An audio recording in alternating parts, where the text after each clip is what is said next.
அஸ்ஸலாமு அலைக்கும். எல்லாரும் எப்படி இருக்கீங்க? ஸோ பிரியாணி செஞ்சுட்டு இருக்கும்போது தான் இது வீடியோ எடுக்கணும்னே தோணுச்சு. பிகாஸ் இதுக்கப்புறம் எப்போ பிரியாணி சாப்பிட போறேன்னு தெரியல. நான் ஏன் அப்படி சொல்றேன்னு அப்புறம் சொல்றேன். அதுக்கு முன்னாடி ஆ இன்னைக்கு என்ன டே? இன்னைக்கு வந்து ஃபர்ஸ்ட் துல்ஹிஜ்ஜா. இந்த 10 டேஸ் ஆஃப் துல்ஹிஜ்ஜா வந்து அல்லாஹ்க்கு ரொம்ப ஒரு நெருக்கமான நாள். இந்த நாள்ல வந்து நம்ப நன்மைகள் செய்றது வந்து வேற எந்த 10 நாளுக்கும் ஈக்குவலே ஆகாது. மெஜாரிட்டி ஆஃப் தி ஸ்காலர்ஸ் வந்து என்ன சொல்றாங்கன்னா, இந்த லாஸ்ட் 10 டேஸ் ஆஃப் ரமதான் இருக்குதுல்ல, அதோட இது பெட்டர்ன்னு சொல்றாங்க. ஆனா அன்ஃபார்ச்சுனேட்லி என்னன்னா, நம்ம லாஸ்ட் 10 டேஸ் ஆஃப் ரமதானுக்கு ரொம்ப இம்பார்ட்டன்ஸ் குடுப்போம். லைலத்துல் கத்ர் தேடுவோம். நிறைய தொழுவோம், ஓதுவோம். ஆனா இந்த 10 டேஸ் ஆஃப் துல்ஹிஜ்ஜா வந்து அப்படியே டேஸ் பாஸ் ஆயிடுது. ஒரு நார்மல் டேஸ் மாரி. ஸோ நம்ம அதிக ஜிக்ர் செய்யணும், குரான் ஓதணும், ஃபாஸ்ட் பண்ணணும், நிறைய நஃபில் தொழணும். நான் ஒரு ஜிக்கர் ட்ராக்கர் மாதிரி ரெடி பண்ணேன். அது இன்ன காலையில தான் எனக்கு தோணுச்சு யூஸ்ஃபுல்லாக இருக்கும் அப்படின்ட்டு. பிகாஸ் ரமதானில் வந்து நம்ம ஒரு 20 டேஸ்க்கு கண்டினியூஸாக தொழுது ஓடிட்டு இருந்து அது லாஸ்ட் 10 டேஸில் அது அப்படியே கன்சிஸ்டண்ட்டாக நம்ம பண்ணிடுவோம். பட் இந்த 10 டேஸ்க்கு வந்து நம்ம ஒரு ப்ரிப்பேர்டே இல்லாமல் டக்குன்னு ஏதோ போன மாதிரி இருக்குது இல்லை. அதனால நம்ம ஸ்டார்ட் பண்ணி அதை கன்சிஸ்டன்ட் பண்ணுறதுக்காட்டியுமே இது 10 நாள் முடிஞ்சிடுற மாதிரி தெரியும். அதனால இந்த ட்ராக்கர் யூஸ்ஃபுல்லாக இருக்கும்னு சொல்லிட்டு இந்த காலையில் தான் இது பண்ணினேன். இது லைக் நீங்கள் நம்பர் ஆஃப் டைம்ஸ் ஓதிருக்கீங்களோ அது numbers of times and in between காலமில் எழுதிட்டு அதுக்கப்புறம் செக்லிஸ்ட் போட வேண்டியது தான்.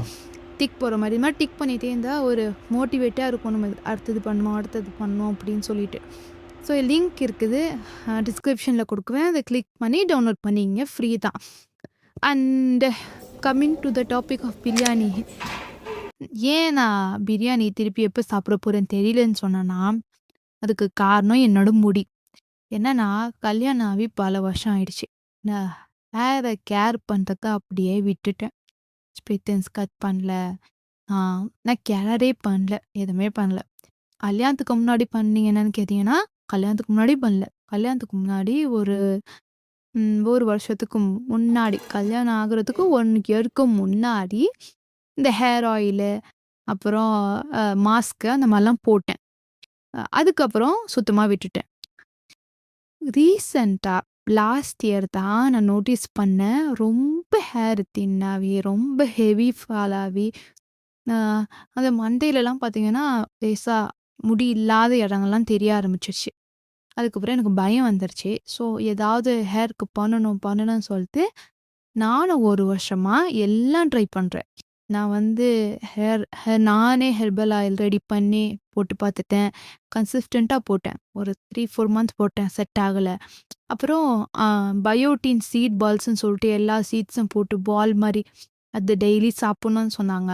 நான் அது வந்து டெய்லி 2 சாப்பிட்டேன். அது ஒரு 2 மாதம் சாப்பிட்டேன், செட் ஆகலை. அப்புறம் கருவேப்பிலை வந்து தயிரில் அடைச்சி குடிக்கணுன்ட்டு அது நான் 1 மாதம் செஞ்சேன். எதுவுமே எனக்கு ஒர்க் அவுட் ஆகலை. ஸோ ஏன் ஒர்க் அவுட் ஆகலை, இதுக்கு என்ன தான் ப்ராப்ளம் எனக்கு அப்படின்னு சொல்லிட்டு நான் உட்காந்து ரொம்ப ரிசர்ச் பண்ணேன். நிறைய ஆர்டிகல்ஸ் படித்தேன். அது பட்சத்தில் ஒன்று புரிஞ்சிச்சு. என்னன்னா, நம்ம உடம்புல ஏதாவது நியூட்ரிஷன் டெஃபிஷியன்சியாக இருந்துச்சுன்னா நம்ம உடம்பு வந்து நம்ம முடியலன்னா எடுத்துக்கமா. பிகாஸ் நம்ம உடம்புக்கு பாடி ஃபங்க்ஷனிங்க்கு ஒரு தேவையில்லாத பொருள் தான் முடியும். ஸோ நம்ம ஹேர் ஆயில், ஷாம்பு அது இதுன்னு அப்ளை பண்ணுறது வேஸ்ட். ரிசர்ச் பண்ணி என்ன சாப்பிட்ணும், என்ன சாப்பிடக்கூடாது, என்னெல்லாம் பண்ணணும்னு சொல்லிட்டு நிறைய நோட் பண்ணி வச்சு நான் ஒரு ப்ராப்பராக ஒரு ரொட்டீனாக ஒரு டயட் ஃபாலோ பண்ண போகிறேன். இது வந்து எப்போ ஸ்டார்ட் பண்ண போகிறேன்னா 1 வீக் கழிச்சு. அது ஏன் 1 வீக் கழிச்சுனோ அதுக்கு ஒரு ஸ்டோரி இருக்குது. ஸோ நான் நெக்ஸ்ட் வீடியோவில் கிளியராக நம்ம என்னெல்லாம் சாப்பிட்ணும், என்ன சாப்பிடக்கூடாது, எப்படி பண்ணணும், ஹேர் ஆயில் என்ன யூஸ் பண்ணணும், ஷாம்பு என்ன யூஸ் பண்ணணும்னு சொல்லிட்டு நான் டீட்டெயிலாக நெக்ஸ்ட் வீடியோவில் நான் உங்களுக்கு போடுறேன். ஸோ இந்த வீடியோ உங்களுக்கு பிடிச்சிருந்துச்சுன்னா லைக் பண்ணுங்கள், சப்ஸ்கிரைப் பண்ணுங்கள், ஷேர் பண்ணுங்கள். ஸோ மறக்காமல் லிங்க் கிளிக் பண்ணி இந்த ட்ராக்கரை டவுன்லோட் பண்ணி ஜிக்கர் செய்யுங்க இன்ஷா அல்லாஹ்.